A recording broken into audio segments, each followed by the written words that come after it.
फिर से एक बार बता दूंगा, एम्बुलेंसेज़ के जो किराए हैं, जो रेट्स हैं, वो निर्धारित कर दिए गए हैं। और जिस तरह से डबगोत्रा जी ने सारी जानकारी जो दी है, जो डबगोत्रा चैरिटेबल ट्रस्ट के ओनर हैं और सोशल एक्टिविस्ट के रूप में भी काफ़ी अच्छा काम कर रही है, मैं आपको दिखाना चाहूँगा। ये अमर उजाला की खबर है, अमर उजाला में जो है ये खबर आई है।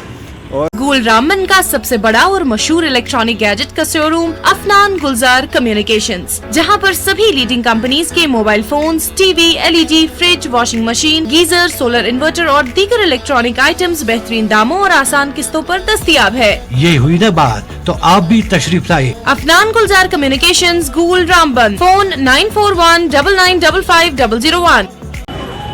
आप देख रहे हैं न्यूज़ सैर इंडिया और मैं हूं अरफाज अहमद डैंग। अभी खास बातचीत में हमारे साथ मौजूद हैं डोगरा चैरिटेबल ट्रस्ट के ओनर डबगोत्रा जी। इनसे बातचीत करेंगे। इससे बातचीत करने से पहले मैं आपको दिखाना चाहूँगा, ये एम्बुलेंसेस के जो रेट्स हैं, ये यहाँ पे पेपर में छाया हुए हैं। ये रेट्स जो हैं वो निर्धारित कर दिए गए हैं। और डबगोत्रा चैरिटेबल ट्रस्ट के अंडर भी काफ़ी सारी एम्बुलेंसेस चलती हैं। और डबगोत्रा जी से बातचीत करेंगे, क्या ये निर्णय जो है एडमिनिस्ट्रेशन का सही है, क्या इससे जो गरीब आवाम है उनको इसका बेनिफिट मिलेगा। डबगोत्रा साहब, क्या कहना चाहेंगे, ये जो रेट जो हैं तय किए गए हैं एम्बुलेंसेस के, क्या कहना चाहेंगे?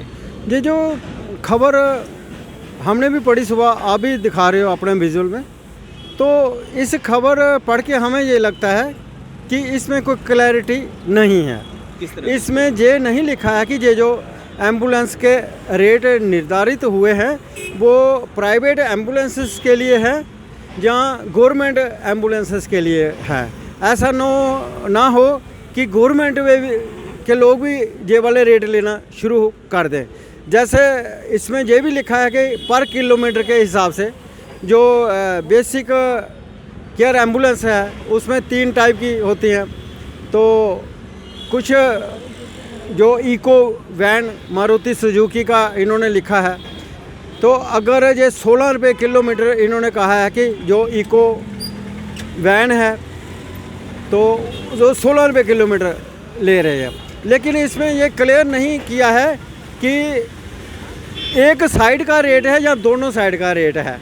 ऐसा ना हो कि जहाँ पे हम 16 रुपये के हिसाब से आने जाने का हमारा 1600 बनता है, जैसे 100 किलोमीटर चलना है, तो हमारे जैसे लोग इसी को माध्यम बना के कहीं 3200 रुपया लेना ना शुरू कर दें। ये तो एक क्लियर कट होना चाहिए कि ये एक साइड का रेट है या दोनों साइड का रेट है।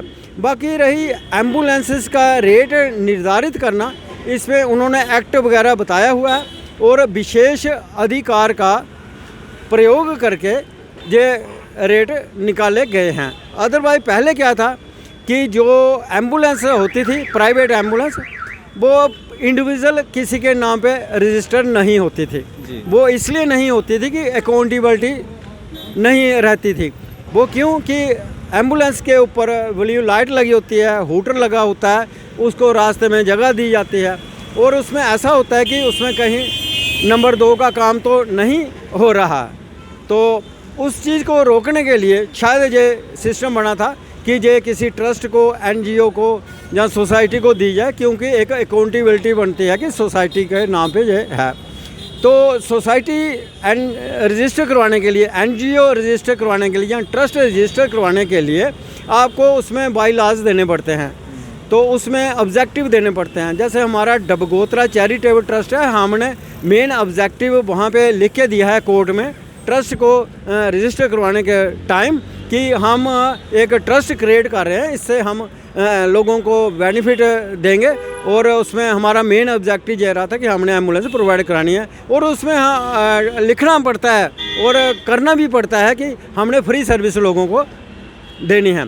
उसके बाद आ गई कि एम्बुलेंस की रजिस्ट्रेशन करवानी है। पहले ट्रस्ट की रजिस्ट्रेशन होती है, उसमें ऑब्जेक्टिव आपको देने पड़ते हैं। जब इंटरेस्ट लगे कोर्ट को कि ये लोगों के इंटरेस्ट के लिए ये ट्रस्ट बना रहे हैं, तो वो फिर रजिस्टर हो जाता है। ऐसे ही नेक्स्ट जो अगला स्टेप होता है वो होता है एम्बुलेंस का।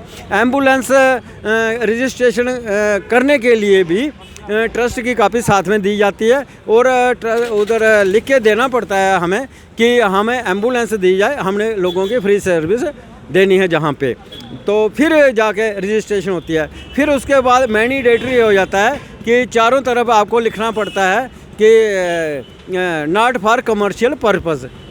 अगर रेट फिक्स हो गए तो फिर तो कमर्शियल ही हो गई ना। तो आज तक हमें जो लोग कांटेक्ट करते थे, जानते थे, वो हमें सोशल वर्कर के नाम पे जानते थे, सामाजिक कार्यकर्ता के नाम पे जानते थे, क्योंकि हम लोगों को एम्बुलेंस की सर्विस देते थे, इसलिए तो सोशल वर्कर हमें कहा जाता है ना। अब अगर रेट इनके फिक्स हो गए तो मैं भी कहूँगा कि ये 16 रुपये किलोमीटर का रेट है, ये आपको देना पड़ेगा, क्योंकि हम ये अथेंटिक हो गए ना कि हम 16 रुपये किलोमीटर ले सकते हैं। तो फिर हम सोशल या सामाजिक कार्यकर्ता नहीं रहे, फिर तो हम बिजनेसमैन बन गए ना जहाँ पे।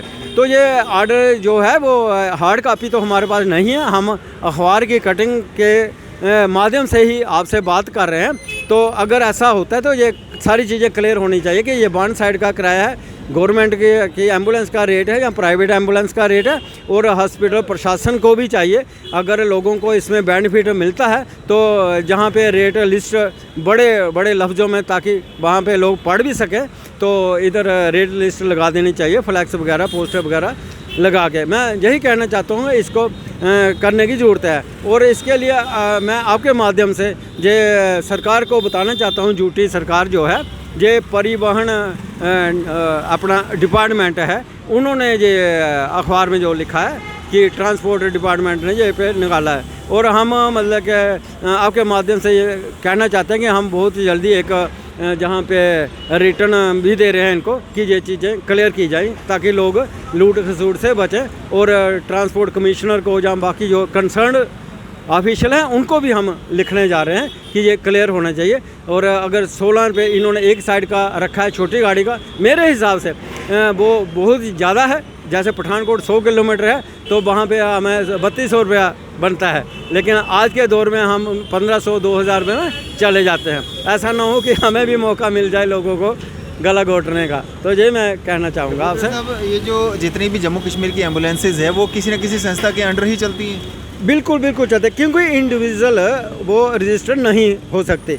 जैसे जितने भी नर्सिंग होम है, पहले नहीं था, नर्सिंग होम है, यूनिवर्सिटी हैं, स्कूल वगैरह हैं, जहाँ इंस्टीट्यूट है, इस टाइप के, उनके लिए एम्बुलेंस रखना ज़रूरी हो गया है। ऐसा ना हो कि इस हिसाब से रेट दे के वो भी रेट फिक्स कर लें, क्योंकि एम्बुलेंस फ्री सर्विस के लिए ही दी जाती है और फ्री सर्विस ही होनी चाहिए। वो अलग बात है कि आप डोनेशन बेस पे अपनी एम्बुलेंस चलाओ, अगर जो पैसे देना चाहे वो दे, जो नहीं देना चाहे उसकी भी डेड बॉडी या पेशेंट फ्री ऑफ कास्ट घर में पहुँचे, ऐसा प्रावधान होना चाहिए। नहीं कि हमें मतलब के रेट फिक्स किया जाए हमारा। जो पैसा लिया जाता है, जिस तरह से आपने कहा कि डोनेशन के नाम पे लिया जाता है, तो वो पैसा भी कहीं ना कहीं जो काफ़ी बार जो है हंगामा भी होता है कि पैसा ज़्यादा वसूला जाता है। तो आपको लगता है कि इस रेट निर्धारित करने से जो है आम जनता को उसका फ़ायदा मिलेगा? हाँ, लेकिन ये सिर्फ इसमें क्लियर करने का कि ये वन साइड का 16 रुपये रखा है या एक साइड का रखा है, ये एम्बुलेंस प्राइवेट के लिए रखा है या गवर्नमेंट एम्बुलेंस के लिए रखा है, ये चीज़ें क्लियर होनी चाहिए। और अगर 16 रुपये के बजाय 8 रुपये किलोमीटर हो तो लोगों को बहुत ज़्यादा बेनिफिट है, कि लोग कहीं धोखे में ना रहें कि हम भी कहीं ये देखो ये गवर्नमेंट ने हमें 16 रुपये लिख के दिया है। अब उनको कैसे गाइड करेंगे ये एक साइड का, दो साइड का? जब हम एक्सक्यूज देंगे, देखो ये वापस भी हमने आना है तो वापस तो पानी पे गाड़ी नहीं चलेगी, तेल पे, अगला भी कहेगा ये ठीक है। लेकिन वो चीज़ें थोड़ी सारी क्लियर करने की ज़रूरत है। अदरवाइज ये जो आर्डर है वो ठीक आर्डर है, लेकिन इसमें थोड़ा सा कन्फ्यूज़ है, जो सरकार को चाहिए कि कन्फ्यूज़ क्लियरिटी लाई जाए। चलिए, शुक्रिया हमारे से बातचीत। आपका भी बहुत बहुत शुक्रिया कि आप हमेशा से ऐसे मसले जो सुलझाते हो, उलझने वाले। तो ये जो आज जो ये खबर जो सामने आई है, ये मैं आपको फिर से एक बार बता दूंगा। एम्बुलेंसेस के जो किराए हैं, जो रेट्स हैं, वो निर्धारित कर दिए गए हैं। और जिस तरह से डबगोत्रा जी ने सारी जानकारी जो दी है, जो डबगोत्रा चैरिटेबल ट्रस्ट के ओनर हैं और सोशल एक्टिविस्ट के रूप में भी काफ़ी अच्छा काम कर रही है, मैं आपको दिखाना चाहूँगा। ये अमर उजाला की खबर है, अमर उजाला में जो है ये खबर आई है। और जिस तरह से डबगोत्रा जी ने कहा कि रेट निर्धारित किए हैं वो तो ठीक है, लेकिन क्लियरिटी नहीं है कि ये गवर्नमेंट एम्बुलेंसेज के लिए है, प्राइवेट एम्बुलेंसेज के लिए है, ये चीज़ क्लियर करना ज़रूरी है। और किराया वन साइडेड है या दोनों साइड का है, वो चीज़ भी निर्धारित करना ज़रूरी है। और जिस तरह से 16 रुपये प्रति किलोमीटर की बात कही जा रही है, इसको 8 रुपये प्रति किलोमीटर, अगर डबल साइड भी किसी को आना जाना हो तो उसको 16 रुपये जो है प्रति 2 किलोमीटर का देना पड़े, इस तरह का होना चाहिए। और इसमें जो है क्लियरिटी लाना काफ़ी ज़्यादा ज़रूरी है। फिलहाल इसी तरह की अपडेट्स के लिए आप देखते रहे न्यूज़ 10 इंडिया। मैं अरफाज़ अहमद, कैमरामैन शाहनवाज के साथ।